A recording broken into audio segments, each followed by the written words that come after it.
சென்னை போணும், சென்னை போணும்னு ரொம்ப நாள் போட்ட பிளான் இப்போதான் செகண்ட் டைம் இம்ப்ளிமெண்ட் பண்ணியிருக்கோம். அப்ப ஃபர்ஸ்ட் டைம் போயிட்டீங்களா அப்படின்னு கேட்பீங்க. அது ஒரு பெரிய கதை. இன்னொரு நாள் ஷேர் பண்றேன். இப்ப இந்த வீடியோ பார்ப்போம். போனப்போ பஸ்ல தான் போனோம். எனக்கு இந்த பெரிய பஸ்ல போறது ரொம்ப பிடிக்கும். நமக்குன்னு தனியா ஒரு இடத்த ஒதுக்கிடுவாங்கல்ல. அப்படி பறக்க பார்த்துட்டே நல்லா அழகா இருக்கும். போகும்போதே நாங்க லைட்டா தூங்கிட்டோம். ஆனா அந்த தூக்க கறக்கத்திலையும் இடையில ஒரு இடத்துல ஸ்டாப் பண்ணாங்க.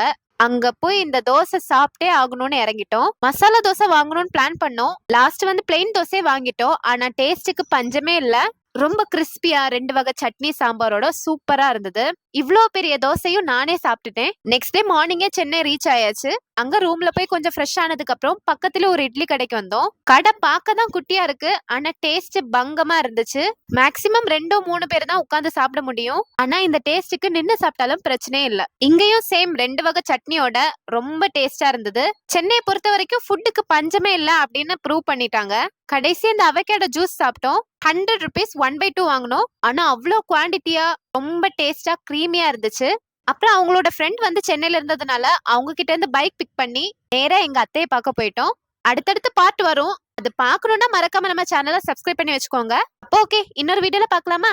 பாய்.